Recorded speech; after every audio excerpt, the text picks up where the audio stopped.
Welcome to this DelftStack tutorial video. In today's video, I'm going to show you how to stop a recurring task in ClickUp quickly and correctly. Whether a task no longer needs to repeat, a project has ended, or you simply want to clean up your task list, this simple step-by-step guide will walk you through everything you need to know without any confusion. First, open your ClickUp workspace and navigate to the space, folder, or list where the recurring task is located. Take a moment to locate the exact task that's repeating. This is important because recurring settings are applied at the task level, not globally, so you'll want to make sure you're opening the correct one. Next, click on the recurring task to open its details panel.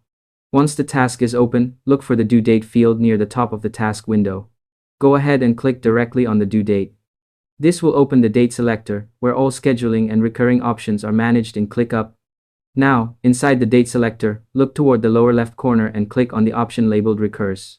This is where ClickUp controls how often the task repeats.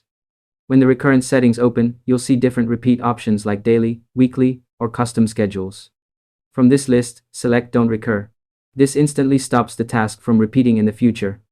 To make the process smoother, here are a few quick tips. Double-check that you're editing the correct task, confirm that no automations rely on this recurring setup, and refresh the page if changes don't appear right away. Doing this can save you from accidental repeats or scheduling issues later. Once you've selected Don't Recur, simply click outside the date selector to save the change. After that, the task will no longer generate new recurring instances, and it will behave like a normal one-time task. It's also a good idea to review the task history or upcoming tasks to confirm everything looks correct. And that's all there is to it. By following these simple steps, you'll be able to stop recurring tasks in ClickUp easily and efficiently. Thanks for watching this DelftStack tutorial video, and I hope you found it helpful. If this helped you out, feel free to share it with others who might be struggling with recurring tasks. Why not make someone's day easier?